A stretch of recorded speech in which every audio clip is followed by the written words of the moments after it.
बिस्मिल्लाहिर्रहमानिर्रहीम, अस्सलाम वालेकुम। आप देख रहे हैं सीधी बात बीनर सलीम के साथ। आज पार्लियामेंट के अंदर हमारे वज़ीर दिफा ख्वाजा आसिफ साहब आए और उन्होंने कुछ ऐसे इंकशाफात किए जिससे आपके होश उड़ जाएंगे। वो ये बता रहे हैं कि पाकिस्तान में किस तरह से हज़ारों अरब रुपए की चोरी हो रही है। जो ब्रेक डाउन उन्होंने दिया है वो सुनकर आप हैरान परेशान हो जाएंगे। वो ये कह रहे हैं कि जी रियल स्टेट में 500 अरब की चोरी हो रही है। अगर वो बात करें चाय की तो उसमें 45 अरब की चोरी हो रही है। अगर वो बात करें तंबाकू की, टोबैको की, तो 250 अरब की वहां पर चोरी हो रही है। यहां तक कि जीएसटी की अगर वो बात करें ओवरऑल तो 3000 अरब रुपए की जीएसटी में चोरी हो रही है। साथ ही साथ अगर मैं आपको ये बताऊं बकौल ख्वाजा आसिफ साहब के मुल्क का जो सर्कुलर डेट है वो 4000 अरब तक पहुंच गया है, तो आप अपना सर पकड़ कर बैठ जाएंगे। बिल्कुल वैसे जैसे ख्वाजा आसिफ साहब फरमा रहे थे कि अगर मुल्क का ये हाल है तो ये मुल्क अपना बजट कैसे पेश करे। बिल्कुल जैसे कि ख्वाजा आसिफ साहब ये फरमा रहे थे कि सारा का सारा निज़ाम अशराफिया ने अपने कब्जे में कर लिया है और इसमें वो अदलिया को भी छूट नहीं दे रहे थे बल्कि अदलिया को भी इक्वली रिस्पॉन्सिबल ठहरा रहे थे, ये कहते हुए कि अदलिया ने भी 2-2, 3-3 वजीर आजम खा लिए लेकिन डिकार तक नहीं मारा। ये सब बातें ख्वाजा आसिफ साहब ने कही। हम सब लोगों को फैक्ट चेक दिया, हमने उसे बहुत एहतराम से, बहुत यकीन से सुना। ख्वाजा आसिफ साहब ने कहा, पाकिस्तान की आवाम ने ना सिर्फ इसे सुना बल्कि मान लिया। लेकिन ये क्या बात हुई कि हुकूमत भी आपकी और नाकिद भी आप हो, हुक्मरानी भी आप करें और तनकीद भी आप खुद ही करें। आप जिस सिस्टम के अंदर आने के लिए, जिस पार्लियामेंट में आने के लिए, जिस हुकूमत में आने के लिए पापड़ बेलते हैं, वजीर आजम बनने के लिए जो जो पापड़ बेले जाते हैं, वजीर बनने के लिए जो जो पापड़ बेले जाते हैं, तब तो ये नहीं सोचा जाता कि जो सिस्टम है वो किसके कब्जे में है, वो अशराफिया के कब्जे में है कि वो सियासतदानों के कब्जे में है या वो किसी और के कब्जे में। तब तो सिर्फ वन लाइन माइंड होता है, वन ट्रैक पर आपका माइंड चल रहा होता है कि किसी ना किसी तरह हम फैसला साज हलकों में आकर के बैठ जाए। इस निज़ाम को गाली देना बहुत ज़्यादा आसान है, लेकिन इस निज़ाम को ठीक करना जो कि इस हुकूमत की कोर रिस्पॉन्सिबिलिटी है, ये हुकूमत उस जिम्मेदारी से भागती हुई दिखाई दे रही है। बकौल ख्वाजा आसिफ साहब के जितने भी टैक्स चोर हैं, और ये कोई हजारों के, लाखों के नहीं, अरबों की बात हो रही है यहां पर। जो ख्वाजा आसिफ साहब के हाथ में आज पेलंदा था जिसको पढ़ पढ़ के वो हम सबके होश उड़ा रहे थे, उसके हिसाब से उनके जो कॉलीग्स हैं वो ही टैक्स चोर हैं। तो आपके पार्लियामान में, आपके हाउस में वो लोग बैठे हैं, तो आप उनके साथ कैसे बैठ सकते हैं? या तो आप उनको बाहर निकालें या आप खुद बाहर निकलें, और कुछ नहीं। अगर आपकी हुकूमत कुछ नहीं कर पा रही है, अगर आपकी हुकूमत उनको बाहर नहीं निकाल पा रही है, अगर आपकी हुकूमत खुद बाहर नहीं जा पा रही है, तो आप ही रिजाइन कर दें, लेकिन हमें भाषण ना दें। मुझे नहीं याद पड़ता कि ख्वाजा आसिफ साहब या किसी भी वजीर की कनपट्टी पर बंदूक रखकर यह कहा गया हो कि नहीं भाई आपको हुकूमत में आना है, आपको इस वजारत पर बैठना है, कि आप अगर हुकूमत में नहीं आएंगे, आप इस वजारत पर नहीं बैठेंगे तो मुल्क नहीं चल सकता। सियासत ये तमाम लोग बाय चॉइस कर रहे हैं, तो फिर ऐसे में आकर के अपनी जिम्मेदारी से पल्ला नहीं झाड़ सकते। मैं ये एक्सपेक्ट कर रही थी कि ख्वाजा आसिफ साहब आज तमाम तर मलबा अदलिया पे डालने के बजाय हमें ये बताते कि इसहाक डार साहब ने आकर के कितनी करप्शन को रोका, कहां कहां से जो लीकेज हो रही थी चोरी की उसको पकड़ा। अगर एक भी ऐसी मिसाल दे देते तो शायद मेरे आज शो का इंट्रो बिल्कुल मुख्तलिफ होता। लेकिन सिर्फ पूरी की पूरी अदलिया के ऊपर ये ब्लेम डाल देना और अपना पल्ला झाड़ लेना, ये भाषण नहीं है तो और क्या है? तो बात एंड पे वही आती है कि हुक्मरानी भी खुदी और तनकीद भी खुदी। एनीवेज जी, आज के पैनलिस्ट मैं आपके सामने रख देती हूँ। मुझे ज्वाइन कर रहे हैं जी राना एहसान अफजल खान साहब, PMLN से उनका ताल्लुक है, रिप्रेजेंटिंग द गवर्नमेंट बेंचेस। अस्सलाम वालेकुम, खुश आमदीद। मुझे ज्वाइन कर रहे हैं जी वेरी ऑनरेबल राजा खुरम परवेज साहब, पीपल्स पार्टी के रहनुमा है, अगेन रिप्रेजेंटिंग द गवर्नमेंट। अस्सलाम वालेकुम, खुश आमदीद। मैं आपसे आगाज़ कर लेती हूँ एहसान अफजल खान साहब, बिकॉज आपको फाइनेंस का नो हाउ भी है, आपको टैक्स का भी पता है, आपको टैक्स की चोरी का भी पता है। मतलब ठीक है, ख्वाजा आसिफ साहब बहुत काबिल एहतराम हैं, बहुत वर्दी पॉलिटिशियन है, वो जो कह रहे हैं मैं उनकी बात को तस्लीम कर रही हूँ, लेकिन वो तो प्रॉब्लम बता रहे हैं, सोल्यूशन नहीं बता रहे। वो ये शिकायत कर रहे हैं कि भाई ये चोरी हो रही है, फलानी चोरी हो रही है, टिंगरी चोरी हो रही है, लेकिन उस चोरी को रोकने के लिए वो क्या कर रहे हैं? वो कुछ नहीं कर रहे। वो चोरी बीनर सलीम ने या किसी और ने तो रोकनी नहीं है ना, वो चोरी तो हुक्मरान लोगों ने रोकनी है, हुकूमत ने रोकनी है, पार्लियामेंट में बैठे जो अवामी नुमाइंदे हैं उन्होंने रोकनी है। तो हुकूमत भी खुद ही और नाकिद भी आप खुद ही हैं। बिस्मिल्लाहिर्रहमानिर्रहीम। देखिए बीनेश, ये तो सब जानते हैं कि पाकिस्तान में पैरेलल एक बहुत बड़े हुजम की ब्लैक इकोनॉमी जो है वो चलती है, जो अनडॉक्यूमेंटेड है। उसकी तफसील जो है वो ख्वाजा आसिफ साहब ने आज बयान की और वो बताया कि क्या क्या टैक्स का पोटेंशियल है जहां से इन्फोर्समेंट के जरिए आप जो है ये चीज़ों को इम्प्रूव कर सकते हैं। देखें, दो चीज़ें हैं। अब आपने कहा हम ही हुकूमत हैं तो हम ये क्यों बता रहे हैं। देखें, हुकूमत का काम है कि लूप होल्स को पिन पॉइंट करे, टारगेट करे और फिर उसमें बेहतरी लेके आए। हमारी जो हुकूमत थी 2013 से 18 में, हमने दुगनी की टैक्स कलेक्शन 1900 अरब से 3800 अरब पे हम लेके गए 5 सालों में। और इतनी यानी कि ऑन एवरेज 20 से 25% की ग्रोथ थी सालाना, यानी कि 8% से टैक्स टू जीडीपी रेशो को हम 11% पे लेके गए। आज 8.25 के दरमियान घूम रहा है। ये जो टेन्योर था, ये फायर फाइटिंग का टेन्योर था, आग बुझाने का टेन्योर था। इस चीज के बावजूद के इंपोर्ट कंप्रेशन करनी पड़ी हमें लो रिजर्व्स की वजह से, ताकि हम अपना फॉरेन एक्सचेंज बचा सकें, जिसकी वजह से टैक्स का शॉर्टफॉल आया, वरना हमारे सारे अहदाफ ऑन टारगेट थे। तो ये भी जो हुई, ये तो टैक्स रिफॉर्म्स की अगर बात की जाए तो वो पीएमएलएन ने लीड की। अगर दुगना किया टैक्स नेट को तो वो भी पीएमएलएन ने किया। और खाली इस साल में 9 लाख नए टैक्स पेयर जो हैं उनको ऐड किया गया है जो है वो डॉक्यूमेंटेशन में। तो मैं समझता हूं बिल्कुल अगर कभी किसी ने कोई टैक्स रिफॉर्म्स की, टैक्स कलेक्शन दुगनी की, वो पीएमएलएन ने की। आज ख्वाजा आसिफ साहब वो पोटेंशियल बता रहे थे कि जहां इन्फोर्समेंट के जरिए, कैपेसिटी बिल्डिंग ऑफ एफबीआर के जरिए, obviously there are capacity issues, अगर इनको हमें अगली हुकूमत मिलती है इंशाल्लाह ताला, तो हम इन चीजों को, हमारा प्लान तैयार है। ये भी मैं आपको बताऊं बीनेश, रियलिस्टिकली अगर टैक्स रिफॉर्म्स की बात करें तो ये पहले दूसरे साल में ही होती है, बल्कि पहले साल में होती है किसी भी नई हुकूमत की। तो हमने पूरा प्लान तैयार किया हुआ है। ये जो लूप होल्स हैं ये आइडेंटिफाइड हैं। इंशाल्लाह अगर हमें मौका मिला तो we will cover this gap और आपको रिकॉर्ड टैक्स कलेक्शन नजर आएगी। टारगेट ये है कि पाकिस्तान 15% टैक्स टू जीडीपी के रेशो पे जाए। राज साहब, पाकिस्तान पीपल्स पार्टी किसको जिम्मेदार समझती है? ये जो टैक्स की चोरी हो रही है, ये जो अरबों की चोरियां हो रही हैं, इसकी जिम्मेदारी किस पे आप डालेंगे? सियासतदानों पर, अदलिया पर, या फिर इदारों पर? Who is responsible? बिस्मिल्लाहिर्रहमानिर्रहीम। बिनिश, बहुत शुक्रिया आपने मदू किया अपने शो में। देखें, जो आपने आज बात की ख्वाजा आसिफ साहब की तकरीर के हवाले से, तो इसमें तो कोई शक नहीं कि उन्होंने आज जिन चंद चीज़ों पर रोशनी डाली है उनमें कुछ बातें काफ़ी हद तक बिल्कुल ठीक भी हैं। टैक्स, हमारे मुल्क में टैक्स चोरी एक मसला था, है और अभी भी एक बहुत बड़ा मसला। इसी तरह जो अदालती हवाले से ख्वाजा आसिफ साहब ने बात की, उसमें भी कोई शक नहीं कि अगर हम इसको देखें तो शहीद जुल्फ़िकार अली भुट्टो के अदालती कत्ल से लेकर आज तक तारीख़ बहुत से सवाल पूछती है अदलिया से। बहुत सारे ऐसे सवालात हैं जिसका अदलिया को जवाब देना है। अदालती कत्ल शहीद भुट्टो का कोई मामूली चीज़ नहीं थी। उसके बाद जो वज़ीर आज़म का जिक्र किया गया उसमें भी कोई शक नहीं। बिनिश, क्या आप ये भूल गई हैं कि 2008 से 13 तक पाकिस्तान पीपल्स पार्टी की गवर्नमेंट थी और हमें प्रैक्टिकली जस्टिस इफ्तिखार चौधरी के दौर में गवर्नमेंट के हाथ पांव बांध दिए गए। हमें कोई काम, कोई बड़ा प्रोजेक्ट, कोई बड़ा फैसला नहीं करने दिया गया। और ये मीडिया इस चीज़ की गवाही देगा कि पूरी ब्यूरोक्रेसी और वज़रा सुबह से लेकर शाम तक सुप्रीम कोर्ट में बैठे होते थे। उनको सुबह बुलाया जाता था, रात को 10 बजे छोड़ा जाता था।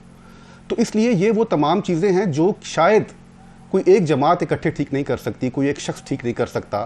बहैसियत कौम हम सबको इनको आइडेंटिफाई करना है और इनके हल के लिए हमें मुश्तरका कोशिशों की ज़रूरत है। ये सिर्फ पीपल्स पार्टी की बात नहीं है, मुस्लिम लीग नून की बात नहीं है, किसी और सियासी जमात की बात नहीं है। ये हर पाकिस्तानी शहरी पे भी ये चीज़ फ़र्ज़ है, लाजम है। और कलेक्टिव जब तक एफर्ट्स नहीं होंगी इन मसलों का हल नहीं निकलेगा। ये भी एक सच है। ठीक है, आपने इफ्तिखार चौधरी साहब की एग्जाम्पल दी। राज साहब, अभी मैं राना साहब के पास जाऊंगी। आज वैसे राजा और राना साहब की खूब जोड़ी बनी हुई है। अभी जब मैं अगर जाऊंगी राना साहब के पास तो राना साहब मुझे जो है साकिब निसार साहब की एग्जाम्पल दे देंगे।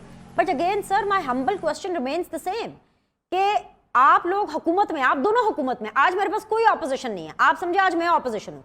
मैं बहैसियत अवाम आपसे सवाल पूछ रही हूँ। जो ख्वाजा आसिफ ने कहा, जो आपने कहा, जो राना साहब ने कहा, बिल्कुल ठीक कहा, चोरी हो रही है। इस चोरी को रोकेगा कौन? मुझे ये बता रहे हैं ख्वाजा आसिफ साहब कि आपके पार्लियामेंट में ये जो वो तंबाकू वाले हैं, जो टैक्स चोर हैं, वो आपके पार्लियामेंट में ही बैठे हैं। राजा साहब, तो आप उनके साथ same stage, same floor, same parliament share करने के लिए तैयार हैं सर? उनको बाहर नहीं निकालेंगे? उनको नहीं निकाल सकते, इतने कमजोर हैं तो खुद निकल जाएं। मेरा तो सवाल वो है कि मुरम्मत कैसे होगी sir? I am not talking about कि हु डिड व्हाट। बिनिश, आप ठीक कह रही हैं और इसमें भी कोई शक नहीं कि आप बहुत अच्छा रोल प्ले कर रही हैं पोजीशन का, मैं इससे भी इत्तेफाक करता हूँ। देखें, अगर ख्वाजा आसिफ साहब ने ये चीज़ आइडेंटिफाई की है और ख्वाजा साहब के इल्म में है कि वो कौन लोग हैं, उनको जानते हैं, उनके नाम पता है, मंजर आम पर आने चाहिए और मैं बिल्कुल मुस्लिम लीग नून के साथ हूँगा, उनके खिलाफ फ़ौरन सख्त से सख्त कार्रवाई करनी चाहिए। इसमें तो कोई दो आरा नहीं है, इससे कौन इनकारी है? इससे तो कोई इनकारी नहीं है। लेकिन मैं जो बात करना चाह रहा था वो ये करना चाह रहा था कि आपने टैक्स कलेक्शन की बात की, जो तबाही और बर्बादी की दास्तानें पिछली हुकूमत छोड़कर गई है, क्या वो हम भूल गए हैं? और जो लोएस्ट टैक्स कलेक्शन थी वो पीटीआई के दौर में थी। हालांकि वो जो चेयरमैन पीटीआई वो फरमाते थे कि टैक्स कलेक्शन तब गिरती है जब अवाम एतमाद नहीं करते और अवाम समझते हैं कि उनका हुक्मरान चोर है। उनके दौर में सबसे कम थी ये, उनके दौर में सबसे ज़्यादा मसले थे हमें टैक्स कलेक्शन के। बाकी फील्ड्स में आप मुझे बताएं, कोई एक कारनामा बताएं उस हुकूमत का, कोई एक मेगा प्रोजेक्ट बताएं, कोई एक ऐसी निशानी बताएं। मैं तो कहता हूं बिनिश, कम से कम गवर्नर हाउस की दीवारें ही गिरा देते ताकि ये तो कह सकते कोई काम तो इन्होंने किया है। इन्होंने कौम को एक अजीब किस्म के नारों में लगा के और सिर्फ मुखालफिन को गालियां दे के, आज हम बैठे हैं नून वालों के साथ कोई गालम गलोच तो नहीं हो रही, अल्लाह ना करे। हम एक दूसरे से बात कर रहे हैं, एक दूसरे का पॉइंट ऑफ व्यू सुन रहे हैं, हम आपके तंदो तेज सवालात का जवाब दे रहे हैं। तो आखिर बात सिर्फ ये है कि पाकिस्तान के जो मसाइल हैं इस वक्त और जो उनका पैमाना है, जिस लेवल पे वो इस वक्त मसाइल हैं, किसी एक पार्टी, किसी एक फर्द के बस की बात नहीं है। सबको मिलकर पाकिस्तान को इन मुश्किलात से निकालना होगा, कलेक्टिव एफर्ट करनी होगी। मैं हाइपोथेटिकल क्वेश्चन कर लेती हूँ, और हाइपोथेटिकल क्वेश्चन आप समझ लें कि आपकी ख्वाहिश की बेस पर है। आपने बड़ी खूबसूरत बात की कि आप दोनों साथ बैठे हुए हैं, कोई गालम गलोच नहीं हो रही, फिर भी तनकीद कर रहे हैं, मेरे सख्त सवालों को भी फेस कर रहे हैं। जो अभी हवा बनी हुई है वो ये बनी हुई है कि अगली हुकूमत पीपल्स पार्टी की है। कल को अगर आपकी हुकूमत आ जाती है और आपको भी यही सिचुएशन फेस करनी पड़ती है, मेरी दुआ भी और ख्वाहिश भी। चले, अच्छी बात है, मेरा सवाल मुकम्मल होने दे, जस्ट 30 सेकंड सर।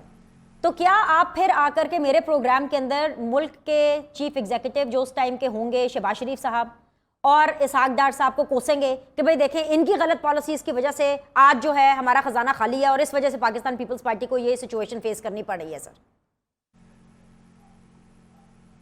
देखिए, ये जो काम था ना, ये जो काम मेनली जो जिसका ये तो पीटीआई वाले कहते थे ना, पिछली हुकूमतें ये कर गई, पिछली हुकूमतें वो कर गई। अगर अल्लाह पाक की ज़ात हमें मौका देती है इंशाल्लाह, और ये फ़ैसला पाकिस्तान के अवाम ने करना है। जब भी इलेक्शंस होते हैं अवाम की अदालत लगेगी और उस अदालत का फ़ैसला आना है वो किसको बनाना चाहते हैं। वो जिसको बनाते हैं, अगर इलेक्शंस के बाद वो हुक्मरान होगा इस मुल्क का, मैं आपको इतना यकीन ज़रूर दिलाता हूँ कि हम इंशाल्लाह पूरी कोशिश करेंगे। बिनिश, हमारे दौर में कारोबारी जो एक्टिविटी थी वो सबसे ज़्यादा थी 8 से 13 के बीच में, और सी पैक हो, पाक ईरान गैस पाइपलाइन हो, बाकी मामलात हों, उस दौर में आपका ताजर खुश था, आपका इंडस्ट्रियलिस्ट खुश था, आपका दुकानदार खुश था, कारोबारी एक्टिविटी थी, इंपोर्ट एक्सपोर्ट्स हो रही थी। और जैसे जरदारी साहब ने अभी दौरे लाहौर में भी कहा कि मकसद एक कंड्यूसिव एनवायरनमेंट देना होता है, इन्वेस्टर का एतमाद बहाल करके उसको उस चीज़ पर लाना होता है कि आप इन्वेस्ट करें और आपकी इन्वेस्टमेंट सेफ रहेगी। तो हमारे पास इंशाल्लाह खाका भी है, हमारे पास ये सोच भी मौजूद है। मैं आपसे ये वादा ज़रूर कर सकता हूँ इस प्लेटफॉर्म से कि अगर अल्लाह पाक ने हमें मौका दिया तो हम पूरी नीयत से काम करेंगे और पाकिस्तान को इन मुश्किलात से निकालेंगे। ये वादा तो आपने दे दिया, आपने ये वादा नहीं दिया कि आप शहबाज शरीफ साहब को, इसहाक डार को मुर्दे इल्ज़ाम ठहराएंगे कि नहीं ठहराएंगे। राना एहसान साहब, आप ये देख लें सिचुएशन क्या है। मैं आपसे ये पूछना चाहती हूँ कि IMF ने जो मौजूदा बजट आपने प्रेजेंट किया है उसके ऊपर भी उन्होंने बहुत ज़्यादा एतराज़ लगाया है, और एतराज़ लगाने का मतलब ये है कि IMF पाकिस्तान को कुछ नहीं दे रहा है। और बकौल हमारे वज़ीर आज़म के, और देन अगेन आप फाइनेंस को मेरे से बेहतर जानते हैं, 30 जून को वैसे ही हमारे मुआहदा ख़त्म हो जाना है, उसके बाद अगली हुकूमत आएगी, वो जाने और IMF जाने। सो मैं ये जानना चाहती हूँ कि जो वज़ीर आज़म हमारे चीफ एग्जीक्यूटिव हैं शहबाज शरीफ साहब, वो कब कौम को एतमाद में ले रहे हैं, कब वो तकरीर कर रहे हैं, कब वो अनाउंसमेंट कर रहे हैं कि what is the way forward? क्योंकि उन्होंने कहा था कि मैं पुरुमीद हूँ, मुझे उम्मीद है IMF से, और अगर उनकी उम्मीद टूटी तो फिर वो अवाम को एतमाद में लेंगे। तो कब अवाम को एतमाद में ले रहे हैं और क्या कहेंगे जब हमें एतमाद में लेंगे? तो देखिए, IMF ने अभी जो अपने पॉइंट्स रेज किए हैं उनको हम मुआयना कर रहे हैं और उनको जो है वो जवाब उस पर देंगे। उसमें PDL की एलोकेशन है, बाकी उनकी ये ख्वाहिश है कि टैक्स और नॉन टैक्स रेवेन्यू जो है उसको बढ़ाया जाए। अब ऑलरेडी 9200 के ऊपर जो हमने टारगेट सेट किया है FBR का, उसके अंदर बहस है कि ये टारगेट भी शायद अचीवेबल हो या ना हो, जो कि हम समझते हैं हम अचीव कर लेंगे। तो मैं जहाँ तक आपने सुन ली, अब तो डिबेट काफ़ी हद तक जो इकोनॉमिस्ट हैं मुख्तलिफ, उन्होंने अपनी आरा दी हैं इस मामले के ऊपर, तो हम समझते हैं कि ये नंबर जब अहदाफ हमने उनसे शेयर किए थे IMF से, तो ये रियलिस्टिक हैं, ये एक्सेप्टेबल होने चाहिए, और बाकी इसका जवाब हम IMF को ज़रूर दे देंगे। लेकिन ये ऐसे पॉइंट्स नहीं हैं कि जिसकी बुनियाद पे नौवां रिव्यू ना हो। तो हम अभी भी पुरुमीद हैं, क्योंकि हमने सारी रिक्वायरमेंट्स जो हैं वो IMF की मुकम्मल की हैं। उनकी ये रिक्वायरमेंट थी कि बजट के अहदाफ उनसे शेयर किए जाएं, फिजिकल डिसिप्लिन हो इस बजट के अंदर, जो कि मौजूद है, क्योंकि प्राइमरी सरप्लस समझ नहीं आ रही है। 22 जून तक जो उनका प्लान है उसके अंदर पाकिस्तान का दूर दूर तक जिक्र नहीं है। 30 को वैसे ही प्रोग्राम खत्म हो जाना है। फिर ये उम्मीद कौन सी है? ये किस चीज की उम्मीद है? ये तो मुझे लग रहा है आप आवाम को ट्रक की बत्ती के पीछे लगा रहे हैं। नहीं, देखें, एक ऑनेस्ट एफर्ट है हुकूमत की तरफ से। ट्रक की बत्ती के पीछे हम क्यों लगाएंगे जब हमने जो है बिजली महंगी कर दी, PDL पूरा ले लिया, गैस का जो सर्कुलर डेट था उसका फ्लो ख़त्म कर दिया, मिनी बजट दे दिया। तो सारे अनपॉपुलर फैसले जो हमसे कराने थे IMF ने, 21% इंटरेस्ट रेट है, ये फैसले हमने इसलिए तो नहीं किए थे कि IMF का मुआहदा ना हो। ये तो फैसले इसलिए किए थे कि ये IMF की रिक्वायरमेंट है, और ये जानते हुए किए थे कि ये अगर किए जाएंगे तो हमें मुआहदा जो है वो मुकम्मल हो जाएगा 9th रिव्यू। तो मेरे ख्याल से जो गोल पोस्ट चेंज होती रहती है वो नहीं होनी चाहिए, और हम अपना जो है वो जवाब IMF को जमा करा देंगे और उनसे उम्मीद रखेंगे कि वो 9th रिव्यू करें। देखें, बात ये है कि पहले ज़माने में तो वेवर्स भी मिल जाया करते थे, बहुत रिलैक्स एक एटीट्यूड था IMF का, जो कि अब इस मौजूदा हालत में हमें नज़र नहीं आ रहा। लेकिन फिर भी इसके बावजूद हमने पूरी कंप्लायंस करने की कोशिश की है, क्योंकि हम समझते हैं कि जो मफाद है, माशी मफाद इस मुल्क का, इस शॉर्ट टर्म के अंदर IMF के साथ लिंक है। तो हमें एक IMF जो माजी में आप जैसे बता रहे हैं कि एक रिलैक्स्ड एटीट्यूड आप बता रहे हैं कि माजी में IMF का था, वो एकदम से इतना स्ट्रिक्ट एटीट्यूड कैसे हो गया? शहबाज सरकार के ऊपर उनको एतमाद क्यों नहीं आ रहा? What is the problem? देखिए, इसकी एक वजह है कि रियासत पाकिस्तान ने जो IMF के साथ मुआहदा किया, वो PTI के दौर में 4 वुज़रा ख़जाना उनको फेस करने पड़े, जो उनको बिल्कुल मुख्तलिफ रामलीला सुनाते रहे, और उसके बाद पैसे लिए, फिर मुआहदे से यू टर्न ले लिया, फिर पैसे लिए, मुआहदे से यू टर्न ले लिया। तो जो रियासत की जो रेप्यूटेशन थी उसकी धज्जियाँ उड़ा दी गई। फिर उसी जमात ने कोई कसर नहीं छोड़ी यहाँ पॉलिटिकल इंस्टेबिलिटी फैलाने में, जिससे और तफशीश का अंसर पैदा हुआ। जो आपके बायलैटरल्स भी हैं, जो मल्टीलैटरल्स भी हैं, एक आज भी आप देखें बीनेश के ये जो कैंपेन लॉन्च की जा रही है ह्यूमन राइट्स की, जाली खवातीन के रेप का जो ड्रामा किया गया, वो GSP+ तक को सैबोटाज करने की कोशिश की, और वही जमात IMF को खत लिख चुकी है कि अपने के 2 वुज़राए ख़जाना उस वक्त सूबाई जो हैं वो कि IMF प्रोग्राम के साथ नहीं है। तो ये सारे मामलात उन्होंने इस इकोनॉमिक सिचुएशन को बदतर किया, और मैं समझता हूं कि जो उनकी जैसी नीयतें थी उसी तरह वो अल्लाह की पकड़ में आए, और अभी वो भुगत रहे हैं अपने करतूतों का जो है वो। लेकिन मैं समझता हूं हमने अपने एंड पे जो प्रायर एक्शंस थे, जो अनपॉपुलर फैसले थे, ये बगैर इस चीज को सोचे हुए कि हमें पॉलिटिकल कैपिटल हमारा लॉस्ट होगा, हमने किया। हमने आज भी IMF के कभी ट्रांजिशन के अंदर, अब 2 महीने बाद हुकूमत जारी है, कभी कोई हुकूमत थी जिसने आखिरी जाते हुए बजट के भी अहदाफ IMF से शेयर किए? तो हमारी तरफ से तो पूरी कंप्लायंस जा रही है। बिल्कुल, ये एक फैक्ट आपने स्टेट किया है। 2 महीने के बाद हुकूमत जा रही है, लेकिन हुकूमत जाने से पहले एक खबर ये आई है कि ओवरसीज रेमिटेंसेस जो है उसमें 3.7 अरब डॉलर्स की कमी हुई है।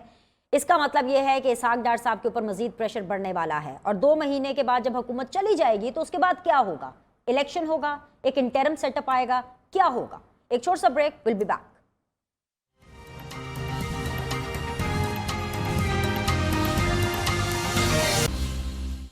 बिस्मिल्लाहिर्रहमानिर्रहीम, अस्सलाम वालेकुम। ब्रेक के बाद आप लोग को खुशामदीद कहते हैं। Very much in conversation with Rana एहसान अफजल खान साहब, और मुझे ज्वाइन कर रहे हैं जी वेरी ऑनरेबल राजा खुरम परवेज अशरफ साहब। दोनों मेहमानों को मैं खुशामदीद कहूँगी, बहुत बहुत शुक्रिया ज्वाइन करने के लिए। खुरम साहब, मैं आपसे आगाज़ करना चाहूँगी इस सेगमेंट का।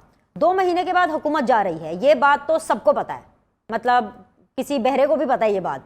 लेकिन मैं ये जानना चाहती हूँ कि 2 महीने के बाद जब हुकूमत चली जाएगी तो क्या इंतखाबात हो रहे हैं, या कोई एक ऐसा सेटअप आ रहा है जो कि प्रोलॉन्ग सेटअप होगा, या फिर आप लोग यानी पार्लियामेंट अपने आप को एक तौसीह देगी? What is actually going to happen after 2 months? Sir,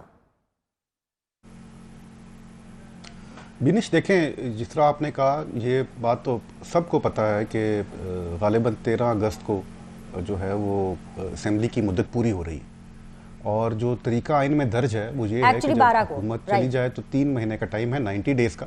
ji, 90 days का टाइम है। उसके बाद उसके अंदर इलेक्शन तो आपने कराने हैं। अगर सॉरी खुरम, अगर पूरी मुद्दत कर जाए तो फिर तो 60 डेज का टाइम है। अगर मुद्दत से पहले, एक दिन पहले अगर शहबाज शरीफ साहब असेंबली तोड़ लेते हैं तो फिर 90 डेज वाली चीज है। चलें, आइदर 60 और 90 डेज, लेकिन मकसद तो ये है कि आपने इलेक्शन की तरफ जाना है। Okay. और इंटरम सेटअप ने आना है, उसकी सिर्फ ये जिम्मेदारी कि उन्होंने इलेक्शन कराने हैं। वे फॉरवर्ड भी नया मैंडेट है, मसाइल का हल भी फ्रेश मैंडेट है, अवाम को उनकी राय का हक होना चाहिए, और वो यही टाइम है जब असेंबली अपनी मुद्दत पूरी करेगी।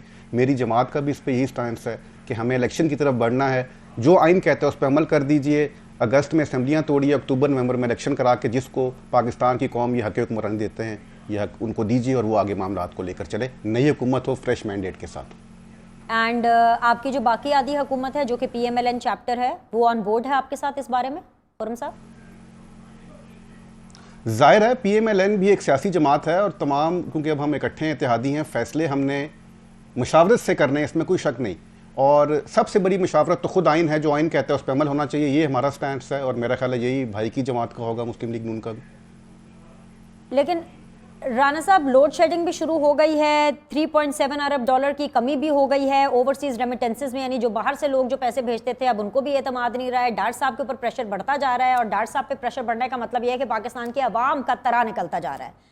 और ऐसे में अब जैसे खुरम साहब भी कह रहे हैं, और आप भी इंटेंशन तो यही शो करेंगे कि जी बस हम तो 2 महीने के बाद इलेक्शन में जा रहे हैं, लेकिन सर सीधी बात यह है कि आपके लिए तो माहौल बिल्कुल भी साजगार नहीं है। नहीं, देखें, माहौल बिल्कुल साजगार है।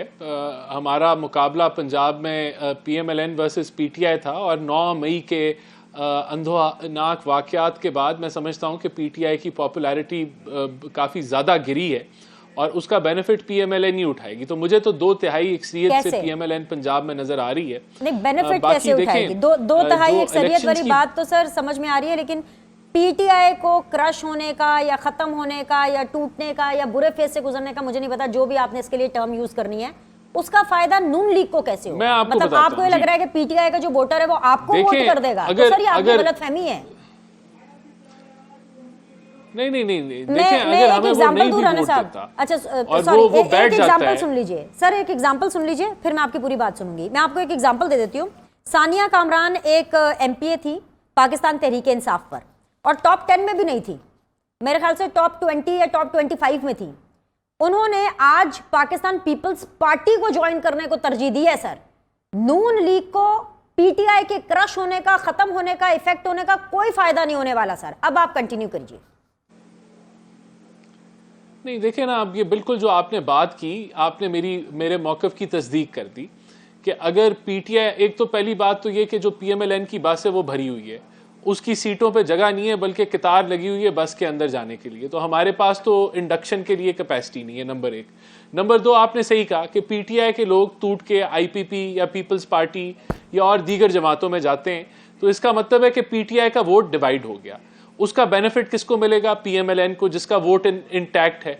अगर डिस्करेज होके PTI के वोटर्स जो हैं, मिसाल के तौर पे नहीं निकलते वोट डालने के लिए, कुछ 10% भी नहीं, कम हो जाते हैं, जो इंथुजियाज्म पहले था वो आज तो नहीं है, और बहुत सारे लोग वैसे ही इस जमात से अलहदगी का इख्तियार कर चुके हैं, जिसका मतलब है वोटर्स भी करते होंगे, क्योंकि कोई 9 मई को जो है वो उसको ओन तो नहीं करता या उसकी तारीफ तो नहीं करता, सब कंडेम करते हैं।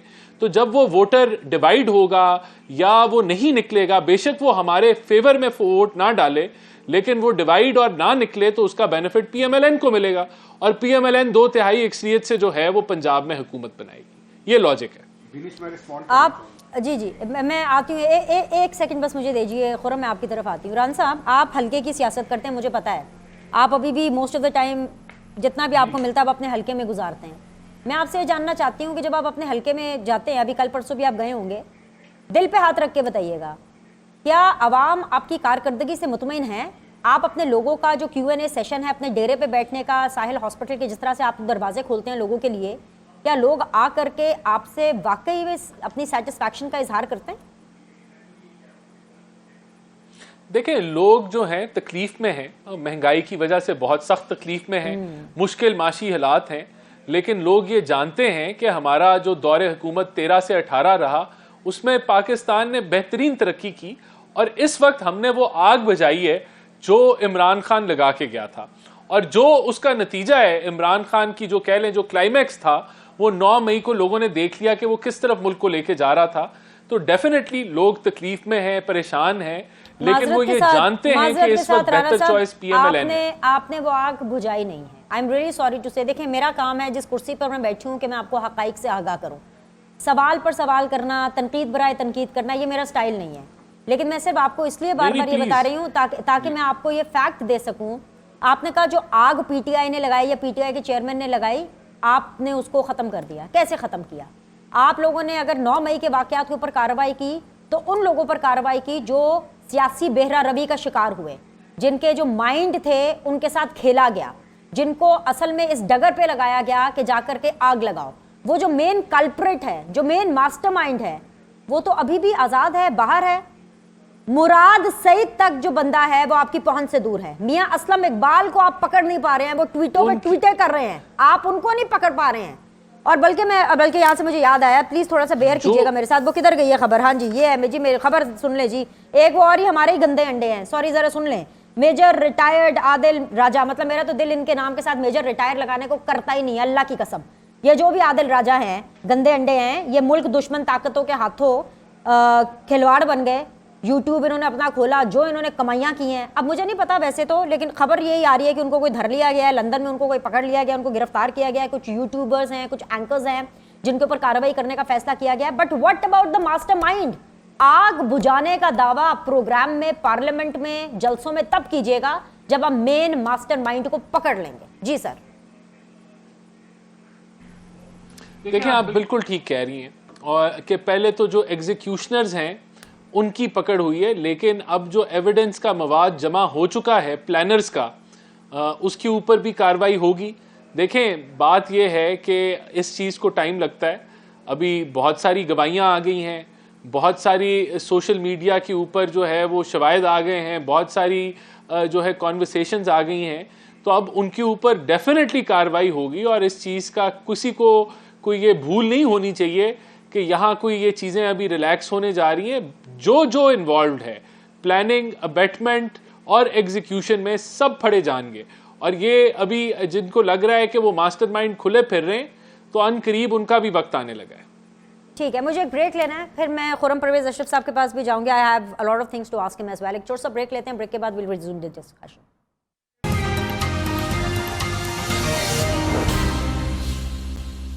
बिस्मिल्लाहिर्रहमानिर्रहीम। एक दफ़ा फिर से आप लोग को खुशामदीद कहते हैं।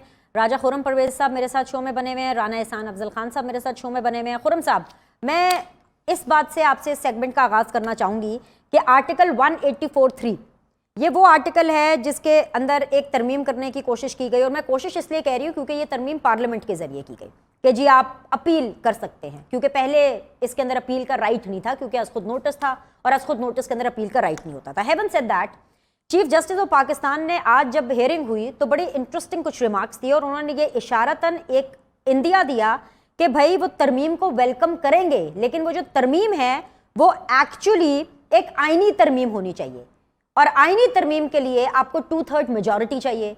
तो 2/3 मेजॉरिटी तो अभी है नहीं, आने वाले दिनों के अंदर भी 2/3 मेजॉरिटी होने के कोई इम्कान नजर नहीं आ रहे हैं। तो वो क्या कहते हैं, ना नौमन तेल होगा ना राधा नाचेगी। तो ये भी मामला खटाई में पड़ गया है सर, इसके लिए आपने क्या सोचा है?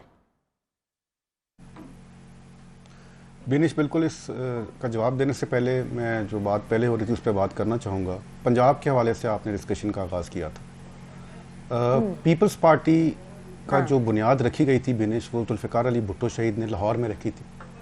और जो पीपल्स पार्टी का अरूज था वो पंजाब से शुरू हुआ था और उसके बाद दीगर सूबों में ये पार्टी मकबूल हुई थी। हमें किसी हद तक इस चीज़ का दुख भी था और अफसोस भी था कि शायद हमारी कारकर्दगी पिछले 10 साल से कोई इलेक्शन वाइज जो 2 इलेक्शन हुए हैं पंजाब में अच्छी नहीं थी। उसके बहुत सारे रीजंस भी हैं, बहुत सारी वजूहात भी हैं। इस पार्टी को कैसे तोड़ा गया, एक स्ट्रगल की लंबी दास्तान है, उसमें शहादतें भी हैं, उसमें जेलें भी हैं, उसमें कोड़े भी हैं। लेकिन to cut the long story short, इस वक्त जो सूरत हाल है, बड़ी तादाद में लोग पीपल्स पार्टी की तरफ आ रहे हैं पंजाब से, चाहे वो जनूबी पंजाब हो, चाहे वो सेंट्रल पंजाब हो। और एक चीज़ और जो मैं कहना चाहूँगा, पीटीआई में ज़्यादा बड़ा वोट बैंक हमारा गया था। शायद नून के भी कुछ दोस्त गए हों, लेकिन उनकी तादाद कम है, थोड़ी थी। तो मुझे पूरी उम्मीद है कि वो लोग जो पीटीआई में गए थे वो अपने घर वापस आएंगे, पीपल्स पार्टी में आएंगे वापस। और पीपल्स पार्टी पंजाब में जो अब मेहनत हो रही है, जो काम हो रहा है, जो काविश हो रही है, इंशाअल्लाह ताला मैं पुरुमीद हूँ कि आने वाले इलेक्शंस में हम सरप्राइज देंगे आपको पंजाब में पीपल्स पार्टी के प्लेटफॉर्म से, इंशाअल्लाह ताला। दूसरी जो बात आपने की आईनी तरमीम के हवाले से, और आपने कहा सरप्राइज देंगे, सरप्राइज अवाम को देंगे, नून लीग को देंगे कि आईपीपी को देंगे? सरप्राइज सियासी मुखालफिन के लिए होता है, और जो जमातें हमारे खिलाफ इलेक्शन में होंगी, ज़ाहिर उनको सरप्राइज मिलेगा जब आप देखेंगे कि हमारी कारकर्दगी और हमारी सीटें बहुत अच्छी होंगी पंजाब से। रान साहब, your final take on this. Supreme court is still giving you people tough time. देखिए, मैं तो समझता हूं कि आर्टिकल 191 बड़ा क्लियर है, और वो कहता है subject to the constitution and law. जो सुप्रीम कोर्ट है अपने रूल्स एंड प्रोसीजर बनाएगी। तो अगर जो है लॉ इनैक्ट हुआ है, बिल पास हुआ है असेंबली से, और उसकी असेंट जो है वो प्रेसिडेंट ने दे दी है, तो वो लॉ बन गया है, और उसके ताबे सुप्रीम कोर्ट ने अपने रूल्स ऑफ प्रोसीजर बनाने। ये एम्पली क्लियर है मुझे आइन के मुताबिक। तो ये मैं समझता हूँ कि सुप्रीम कोर्ट का जो एक रवैया रहा है, उसने सुप्रीम कोर्ट की साख को बहुत ज़्यादा नुकसान पहुँचाया है। देखिए, सुप्रीम कोर्ट के पास फुल कोर्ट की अपनी इंटरनल मीटिंग बिठाने का मौका था। साल में 2 दफ़ा वैसी बैठनी चाहिए। इन चीफ जस्टिस ने अब तक नहीं बिठाई। उन्होंने अपना इस्तेहकाक जो है, जो कि कहता है कि वो 183(4) सुओ मोटो जिस मर्जी के ऊपर लें वो लेते रहे हैं, और अपनी मर्जी के बेंच बनाते रहे हैं, और फुल कोर्ट की मीटिंग नहीं बुलाई उन्होंने, या लोगों की जो सदा थी कि आप फुल कोर्ट की हेयरिंग कर लें मुख्तलिफ इश्यूज के ऊपर, वो भी उन्होंने नहीं की। तो उन्होंने तरजीह दी कि इस पोलराइज्ड माहौल में वो अपने इस्तेहकाक को जो है इस्तेमाल करें, और पोलराइज्ड माहौल को ठंडा ना करें, और वो जो डिवाइड है सुप्रीम कोर्ट में उसकी दरारों को और बड़ा कर दें। तो ये उनका रवैया है। ये उनको जब जज किया जाएगा कि उनके पास क्या मौके थे चीज़ों को जो है वो मैनेज करने के लिए या चीज़ों को सेटल करने के लिए, तो उन्होंने किस चीज़ को ज़्यादा प्रायोरिटी दी। तो मैं समझता हूँ अफसोसनाक ईरा है सुप्रीम कोर्ट का, जहां एक तकसीम शुदा सुप्रीम कोर्ट है, जहां जो दरारें हैं वो बढ़ती चली जा रही है और माली बहरान से गुजर रहा है। अल्लाह ताला हम सबका हामी और नासिर हो। आप दोनों का बहुत बहुत शुक्रिया ज्वाइन करने के लिए। कल आप लोगों से मुलाकात करेंगे। अल्लाह हाफ़िज़।